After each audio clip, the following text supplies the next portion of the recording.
तुमको डिसाइड करना है कि होना है। इस जिंदगी में इस्तेमाल ही करना है और या इस्तेमाल होना है, होना भी है। और जो इस इस्तेमाल होने और करने के गेम से बाहर हो गया, ये वाइस वर्षा का गेम है।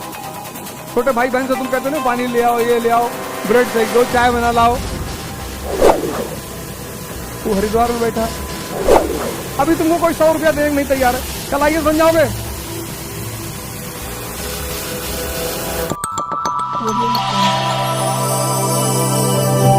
जिंदगी में इस्तेमाल ही करना है और या इस्तेमाल होना है। अब तुमको डिसाइड करना है कि होना है, होना भी है। ये वाइस वर्षा का गेम है। छोटे भाई बहन से तुम कहते हो ना पानी ले आओ, ये ले आओ, ब्रेड सेक दो, चाय बना लाओ, तो तुमसे ऊपर जो बैठा है वो तुमसे कहता है। और जो इस इस्तेमाल होने और करने के गेम से बाहर हो गया, वो हरिद्वार में बैठा है। ये खेल समझ में आना बहुत गंदा है। जिसको भी ये खेल समझ में आ जाता है वो 90% तो निकल लेता है कि अरे भैया,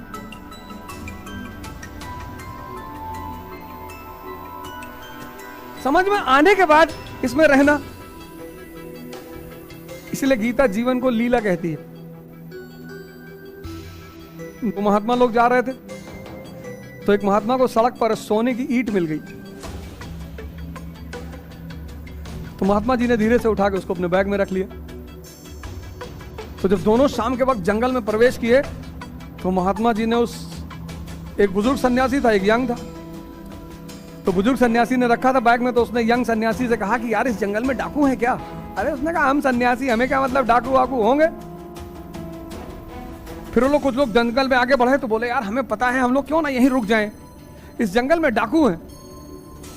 अरे उसने कहा गुरुजी आज कैसी बातें बहकी बहकी कर रहे हो, सन्यासी को डाकू से क्या डरना, इतनी बार हम जंगल से गुजरे, डाकू मिले, हमें क्या डर है डाकू का, मिलने दो। फिर एक जगह सरोवर पड़ा, तो यंग सन्यासी ने बुढ़े से कहा कि गुरुजी पानी वानी पी लिया जाए। गुरुजी ने कहा हाँ पी लिया जाए। तो जैसे गुरुजी बैग रख के पानी पीने गए, उसने सोने की ईंट निकाल के फेंक दी तालाब में, और उसमें उसने एक पत्थर डाल दिया। गुरुजी पानी वानी पी के आए, फिर बैग उठाए, फिर चले। बोले ज्यादा अंधेरे के बाद मैं अंदर नहीं चलूंगा, मैं अब अगला जो गांव पड़ेगा वहीं रुक जाऊंगा। ने कहा क्यों गुरुजी? कहा गुरुजी आज बहुत डरे हुए हो, क्या है, क्या बात है? तो गुरुजी ने कहा यार एक सोने की ईंट रखी है अंदर।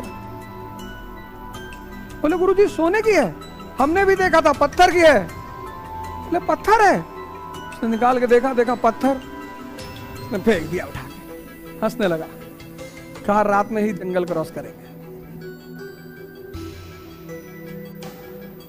जिसको दिखाई पड़ जाए कि ये सब रायता बेकार है,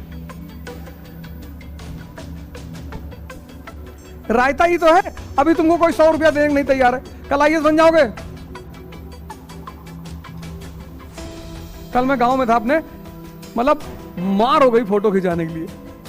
उसमें कुछ लोग मतलब मोनोपोली दिखा रहे थे। अरे चाचा हैं, मतलब जो हमसे कभी बात नहीं किए, जो जिंदगी भर हमको गाली दिए।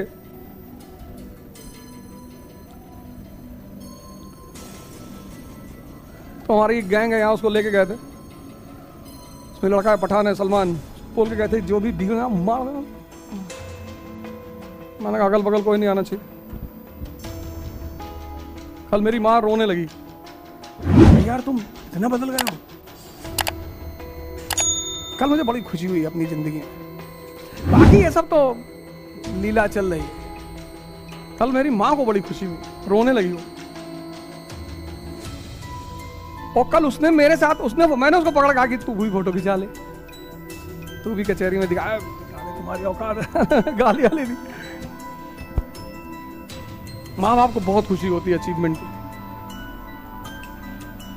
मेहनत लगाते हैं, पैसा लगाते हैं, भाव लगाते हैं, क्या नहीं करते वो। कभी बीमार होके देखो। मैं क्लास 9th या 10th में रहा हूँगा, तो एक बार मुझे सीने में बहुत दर्द हुआ, और ज्यादा मतलब बहुत ज्यादा हो गया। मैंने अपनी माँ को बोला, मैंने कहा यार बहुत दर्द हो रहा सीने में। तो मैंने उनसे कहा कि लगता है यार बचेंगे नहीं, दर्द बहुत हो रहा है। माँ तो माँ, वो तुरंत बाहर निकली और रिक्शा उक्शा बुलाया। उस वक्त तो गाड़ी घोड़े का हिसाब किताब नहीं था। तो हॉस्पिटल इमरजेंसी वार्ड, हमेशा सरकारी हॉस्पिटल, लिबरलाइजेशन से पहले सरकारी अस्पताल बड़े ज़बरदस्त हुआ करते थे। तो इमरजेंसी वार्ड में पहुंचे तो सरकारी अस्पताल और उसका डॉक्टर, आ रहे हैं अभी आ रहे हैं, बैठो। और दर्द बढ़ता ही जा रहा था। तो जब मैं लेट गया उस पर, मेज पे सर रखे, तो मेरी माँ को कुछ मतलब बेचैनी सी हो गई। एंटर की अंदर जाके मुझे बड़ा मुझे अंदर से आवाज आने लगी, तो मुझे लगा कि एक्शन शुरू हो चुका है। वायलेंट महिला है वो, जिद्दी बहुत है। सन 84 में उसने प्रैक्टिस शुरू करी थी लॉ की। तब कोई लड़की लॉ की प्रैक्टिस करने के बारे में सोच नहीं सकती। गोंडा जैसे शहर में, सामंतवादी, और वहां उस लेडी ने 10 साल में अपना दबदबा बना लिया। आतंक।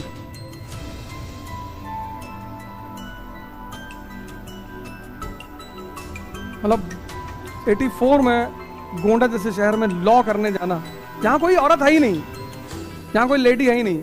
अब तो तुम कचहरी में जाओ, तुमको बहुत औरतें मिलेंगी, बहुत लड़कियां मिलेंगी। 84 में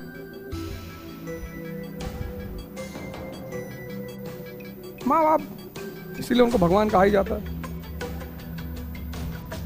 और हम सबसे ज्यादा उन्हीं को निगलेक्ट करते हैं। ह्यूमन साइकोलॉजी है ना, अपने भाई का ख्याल नहीं रखे, दूसरे के भाई को चढ़ाएगा, अपनी बीवी की तारीफ नहीं करेगा, दूसरे करेगा। दूसरे माँ बाप के सामने कितने अच्छे बनते हैं हम लोग। नहीं अंकल जी, हम नहीं अंकल जी, अरे पता लगा अंकल जी के मुंह से पानी निकल गया, 2 लोटा पानी ले आए।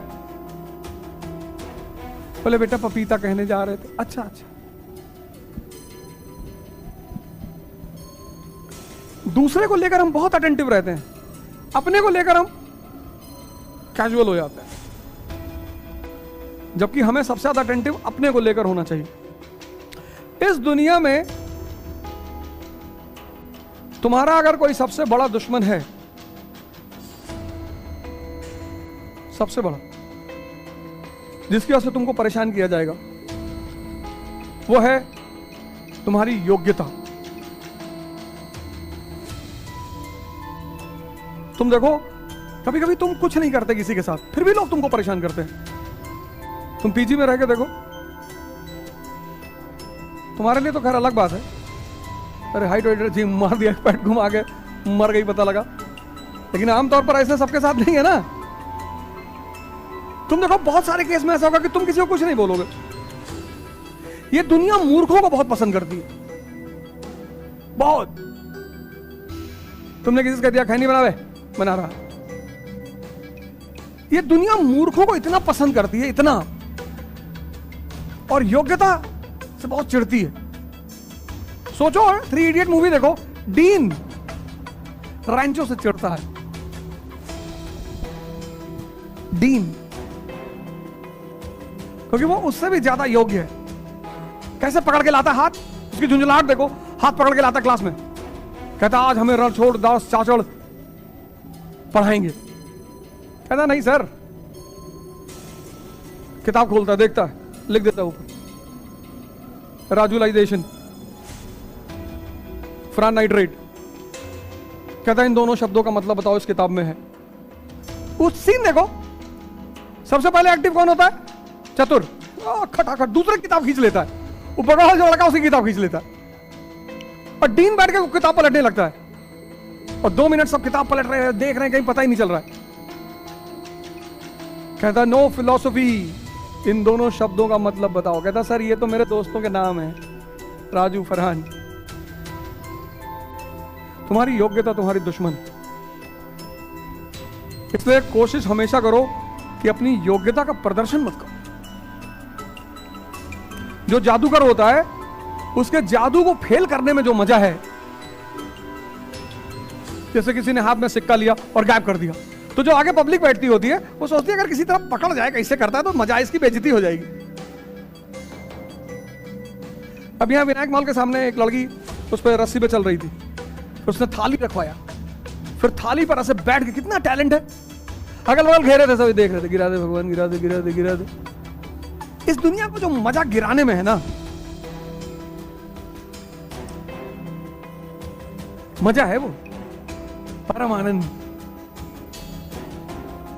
गांधी जी किसके साथ सोते थे, नंगे घूमते थे, इसको जानने में जो इंटरेस्ट है इस कंट्री का, खुद नंगे सो रहे हैं नहीं पता। तुम किसी को मत बताओ कि तुम तैयारी कर रहे हो, हिंदू बताएगा ना, द हिंदू। तुम किसी को मत दिखाओ कि तुम सीरियस हो तैयारी करने में। विश्वामित्र को जो मजा है भंग करने में,